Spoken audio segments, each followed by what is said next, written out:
What's up, boys and girls? This is Lance White, and you are watching WGS-TV.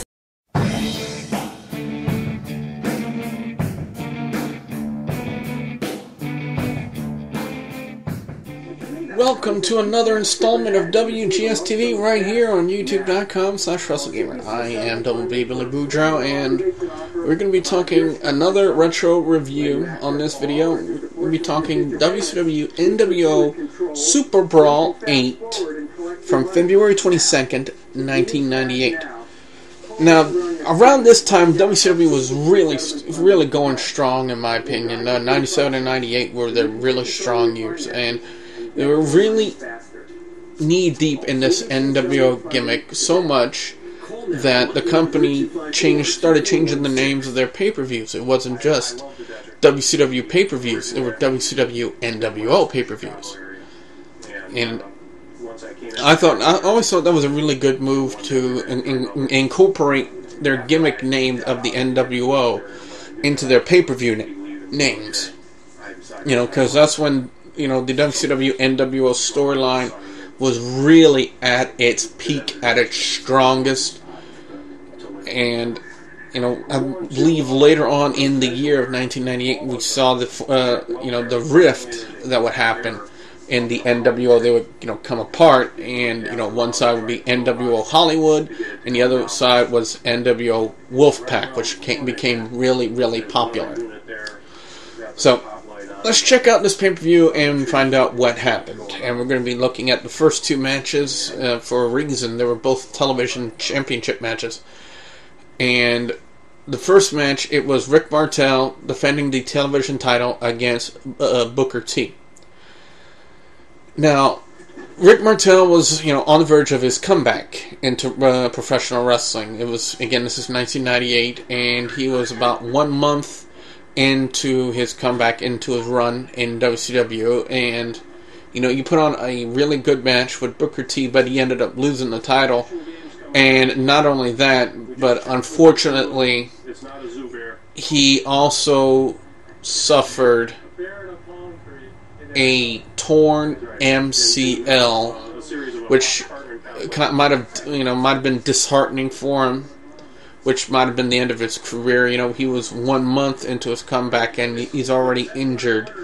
Torn MCL, which is a knee injury, which, I don't remember seeing Rick Martel again after that.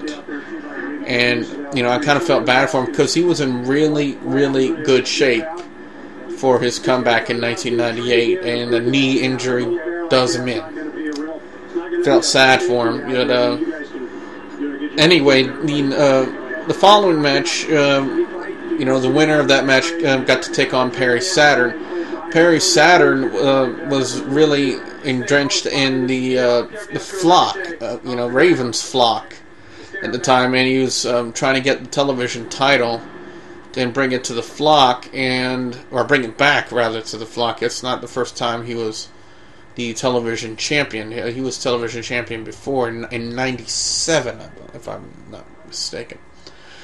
Yeah, because he beat Disco Inferno for it. But I want to say this about Booker T and Perry Saturn's match for the television title. I thought it was a really great match. By far one of the best television title matches I have seen since the Great Muta and Arn Anderson and the title match that they had back in the day. There aren't too many television title matches that I can recall, honestly, but Great Muta, Arn Anderson, one of them, and then having the opportunity to see Booker T and Perry Saturn, that Superbrawl VIII for the television title, was another great opportunity and another really great match. And I'm actually glad that WWE Classics On Demand put this pay-per-view up, because I thought it was really, really good. And the match with Perry Saturn and Booker T was really, really good. Booker T retains the television title against Perry Saturn, so really, really great match, and I'm glad that things went the way they did. We had Disco Inferno and La Parka. La Parka considered at that time to be one of the biggest luchadors ever. You know, you got to be at that weight limit, and the weight limit is 220, and he was right there at that limit. And he took on Disco Inferno. WCW really tried to give him a good push back in the day. You know, they were trying to make him entertaining and everything, and they gave him, you know, his version of the Stone Cold Stunner, which was the chart buster.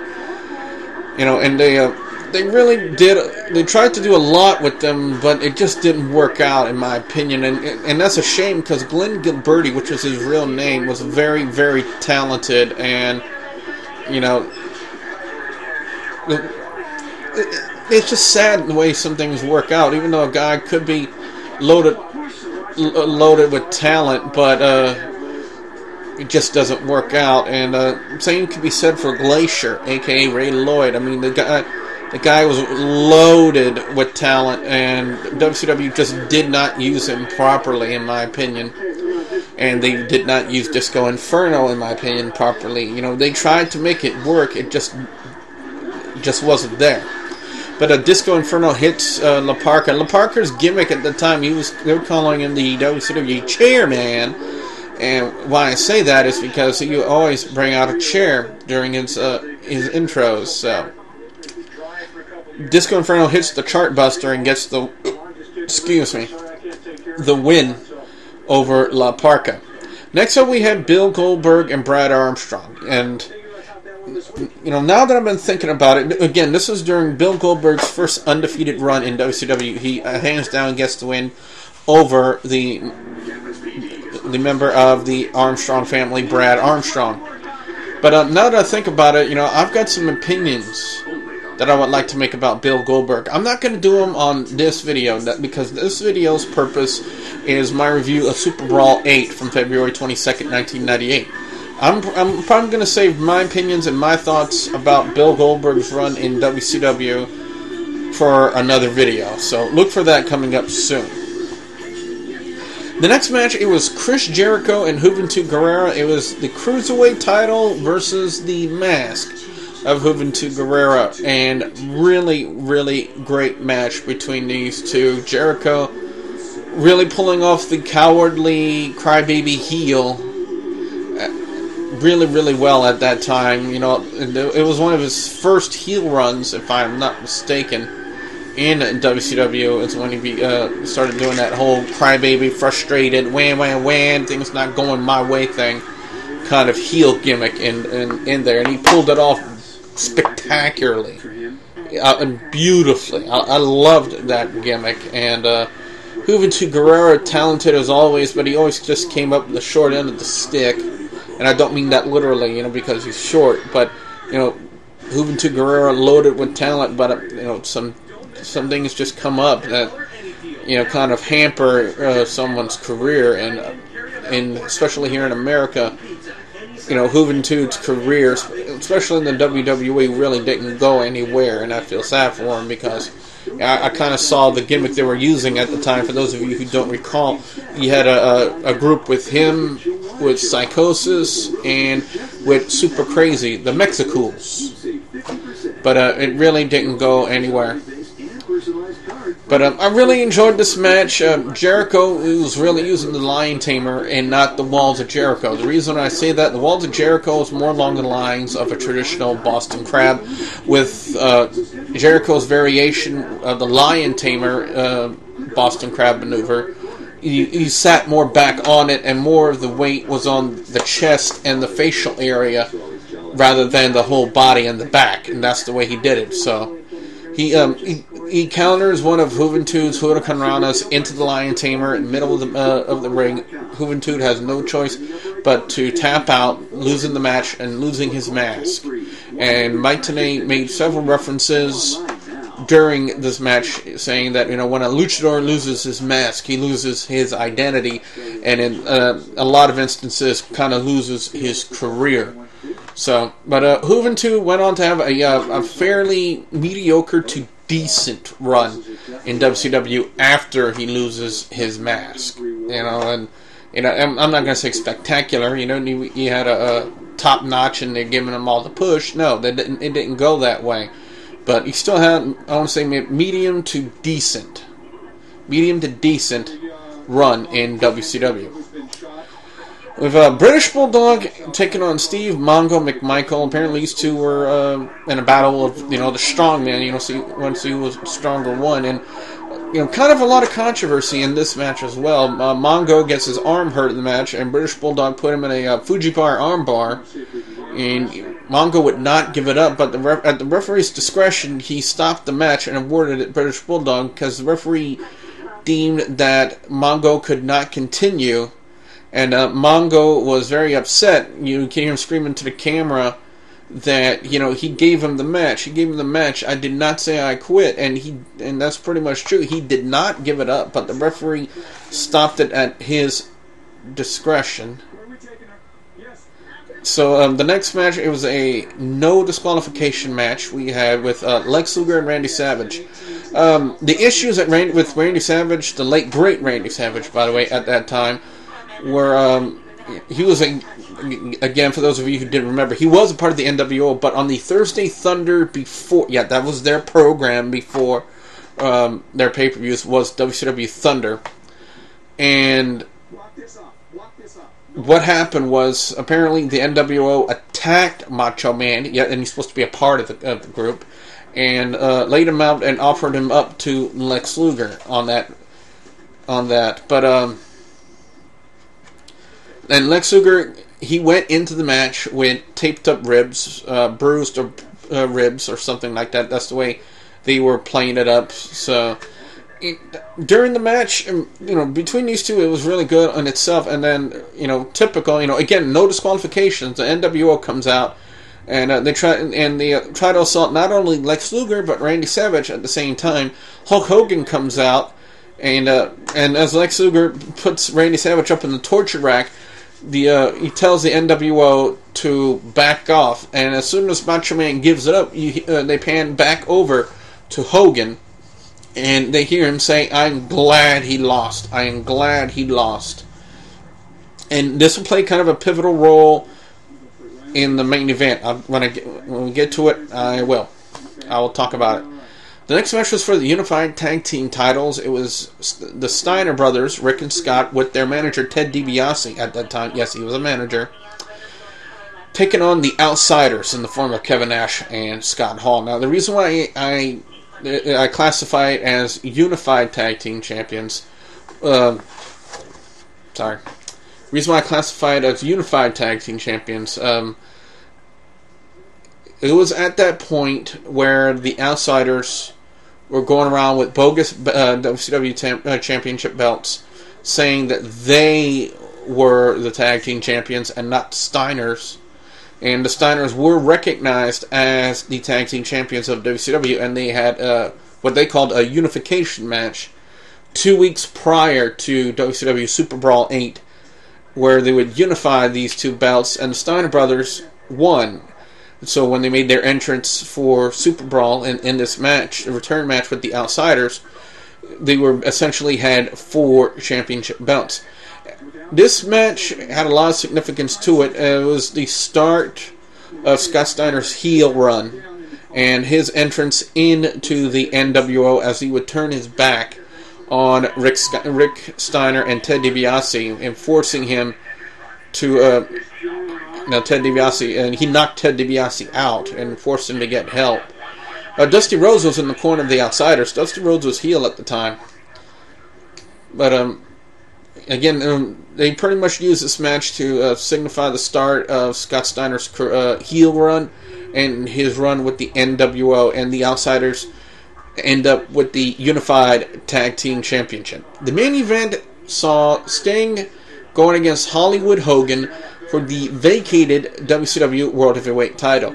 This match was billed as the rematch of rematches in wrestling, which was basically the fallout from Starrcade. Everybody can remember back to Starrcade, Sting and Hogan, 1997. Bret Hart was a guest referee in one match, and he still, I guess, had refereeing privileges in that, and he restarted that match, and because of all of that, it came under a lot of controversy, and the chairman of the executive committee of WCW at that time, they had as J.J. Dillon, and he deemed because of this that he had to strip Sting of the title and vacate it, and they were going to have a match at Superbrawl for the vacated WCW World Heavyweight title.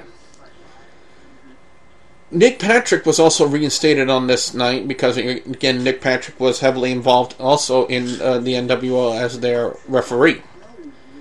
But he got reinstated by J.J. Dillon and the executive committee, and at one point the first official gets knocked out, and Nick Patrick comes out and, he stayed neutral, called the match down the middle, and at one point Nick Patrick goes down, and then the rest of the NWO comes out to try to help Hollywood Hogan. Sting fends him off.